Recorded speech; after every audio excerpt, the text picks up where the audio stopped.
Minha diretoria, tudo tranquilo? Olha só, eu tava fazendo uma live no Instagram outro dia, aí comecei a contar a história, fazendo porra nenhuma de noite e tal. E aí comecei a fazer a resenha, comecei a contar a história e tal, e a galera se amarrou e pediu, falou, porra, conta essas histórias aí no vídeo, no canal e tal. Eu falei assim, pô, não tem muito contexto, né? Eu vou contar, as histórias são curtas, não dá, os vídeos do YouTube tem que ter 8 minutos e tal. Eu falei, vou fazer o seguinte, eu vou contar duas histórias que refletem, por exemplo, duas coisas que não chegam, não saem muito dos bastidores do futebol para quem tá fora, e que podem ser interessantes para você refletir e ter um outro entendimento, porque é o que vai acontecendo com a gente naturalmente, né? Na medida que a gente vai se relacionando com jogadores, treinadores e tal, a gente vai ouvindo e entendendo coisas que a gente fala, caraca, nunca imaginei que fosse assim, eu nunca imaginei que isso tivesse tal importância, porque só estando lá dentro, assim como evidentemente os jogadores e treinadores olham e falam, pô, esses caras aí na televisão só falam merda, mas também eles não sabem quantos jogos a gente tem que assistir, de que maneira e tal, muitas vezes a gente se enrola pra caralho, enfim. Cada profissão tem as suas peculiaridades, particularidades que a gente não conhece. E o futebol, por mais que a gente tenha intimidade com o futebol, também é assim. Então eu vou contar duas histórias aqui que vocês talvez vão se surpreender com como as coisas funcionam de verdade. A primeira delas é de um clube, eu não vou dizer qual é, porque senão eu vou expor o treinador e tal, não é maneiro. É um clube de futebol muito grande e ele estava brigando para não cair para a Série B.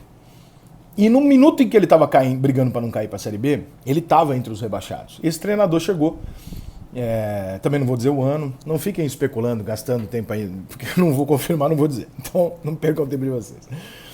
Esse treinador chegou lá e juntou os caras com a experiência que ele tinha, tal, não sei o que, e conseguiu dar uma revertida. Essa revertida foi meio rápida, ele ganhou 3 jogos, 4 jogos. E o time imediatamente saiu daquela zona, e a vitória de 3 pontos ela é muito longa, né? Ela tem pernas longas, como diz o Milton Neves, você vai muito mais rápido, né? Quando você vê, você está próximo de outra coisa. Então toda a expectativa gerada para que o clube não caísse, se tornou uma expectativa que um belo dia, quando você ganhou tal jogo, alguém foi lá numa rede social e falou, mas vem cá, nós estamos com um jogo a menos aqui e tal, olha só, nós estamos a 5 pontos da Libertadores. Faltam 8 jogos. Opa, será? Porque a gente vem de 3, 4 vitórias, de repente a gente embalou, engrenou, e aí surge a onda do torcedor esquecer o rebaixamento e olhar pra cima. E aí nessa semana que aconteceu isso, esse time ia jogar contra um adversário forte, fora de casa, onde o resultado mais provável era a derrota, embora ele estivesse embalado. O resultado normal, ele ia jogar contra um dos 12 grandes, fora de casa. E esse é o resultado convencional. Depois um dia eu explico aqui a planejada no vídeo, ela vem exatamente disso. Da ideia que os treinadores, que todos os times têm de onde eu vou fazer 70 e poucos pontos. Né? Por que eu vou fazer? Porque eu sei que tem jogos que eu vou perder. Eu não vou escolher quais eu vou perder, mas eu vou indicar quais são os que eu tenho o maior risco de perder. E aí nesse dia a gente tava conversando e tal, e eu falei para esse treinador assim, eu falei, rapaz, se você ganhar domingo, hein? Ele falou, você tá maluco. Eu falei, ué, quer perder o jogo? Ele falou, aham. Eu falei, como assim quer perder o jogo? Eu falei, não vou fazer nada pra perder, óbvio. Se eu ganhar, maravilhoso. Mas o ideal pra nós é perder o jogo. Eu falei, que isso? Ele falou, cara, não posso nem falar isso no meu elenco. Eu perco o elenco na hora. Mas assim, pro trabalho, pro que nós estamos fazendo, pra mim, pros jogadores, o ideal é perder o jogo domingo. Eu falei, mas que loucura é essa, cara? Então ele falou, olha só, eu não tenho condição de estar na Libertadores. Eu não tenho time pra chegar na Libertadores. Não vou chegar nas últimas rodadas. Todo mundo vai dar o máximo e todo mundo dando o máximo eu me fudi. Eu não vou chegar na Libertadores, tá? Eu não tenho time pra isso. Eu sei que não vou chegar. Eu tenho 2 formas de terminar a temporada.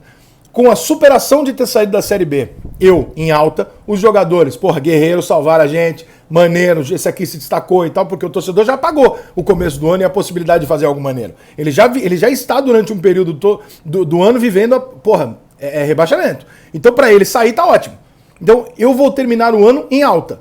Se ele olhar pra Libertadores, eu vou terminar o ano com fracasso. Então é melhor eu apanhar domingo, que é um jogo absolutamente normal e que ninguém vai notar que eu apanhei, porque eu tenho mais que perder esse jogo mesmo.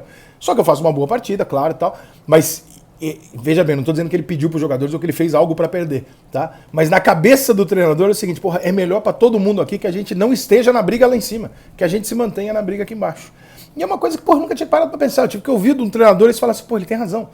Se ele sabe que pelas contas dele, pelos últimos jogos, ele sabe que ele não vai chegar lá em cima, ele sabe que ele está criando uma ilusão, até porque os jogos agora são mais fáceis do que em seguida, e esses 4 que ele embalou eram jogos fáceis, que não vão se repetir. Então ele sabe que não vai acontecer, ele falou, porra, eu estou transformando uma glória numa tragédia. É melhor eu apanhar agora. Olha que loucura, e a gente aqui achando que, porra, né? Não é. Às vezes o treinador tem o cálculo e também sabendo que os jogadores dele passam a ser pressionados se a vitória aparece, e não mais exaltados por estarem fugindo do rebaixamento. As coisas invertem também internamente. Aí você tem jogadores jovens que você fala... Nesse caso, por exemplo, ele falou, pô, tem uma molecada ali que eles estão sendo empurrados pela torcida para sair do rebaixamento. Se vira briga por Libertadores, apanhou um jogo, eles começam a ser pressionados por não estarem indo para Libertadores. Eles não aguentam. São garotos, eles não aguentam. Então, né, são coisas do futebol que a gente às vezes não sabe. E a outra coisa do futebol muito interessante que eu ouvi uma vez, um clube estava com 2 meses de salário atrasado. Uma merda, não pagava porra nenhuma e tal. E aí um dia o time começou a perder, mas até então o time estava ok, ele ganhava e perdia normalmente, de repente ele começou a perder uma atrás da outra e tal. E aí eu perguntei, né, para um dirigente próximo a mim na época, eu falei, vem cá, o que houve? Eu falei, porra, Rica, caralho, o presidente fez uma merda aqui. O que foi, cara? Ele falou assim, cara, o presidente cortou o bicho. Ele falou que o bicho agora vai ser por depósito e por conquista. E isso numa época que não era tão comum. Como hoje já é mais comum que isso aconteça. Eu falei, tá, e aí? Ele falou assim, cara, olha só, o dinheiro do bicho pago naquele momento, né, naquela realidade do mundo do futebol, pro jogador no vestiário, é o caixa 2 que a mulher dele não vê, cara. É o dinheiro da putaria.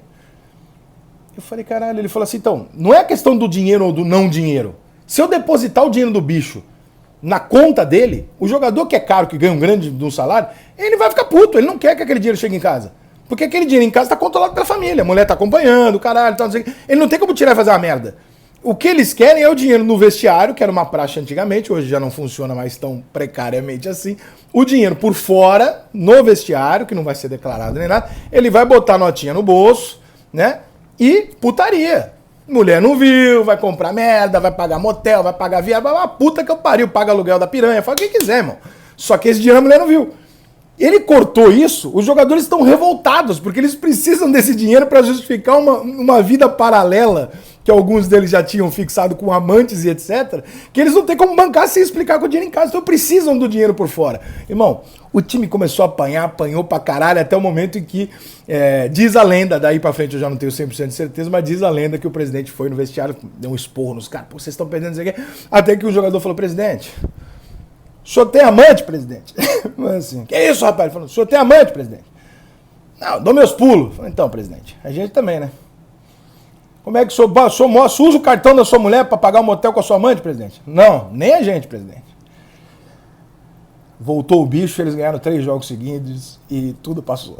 Então são algumas das realidades do futebol. Eu repito, não estou falando a época, não adianta você ficar tentando especular um momento, porque, né, por exemplo, esse negócio do bicho é antigo, porque hoje já não é dessa maneira.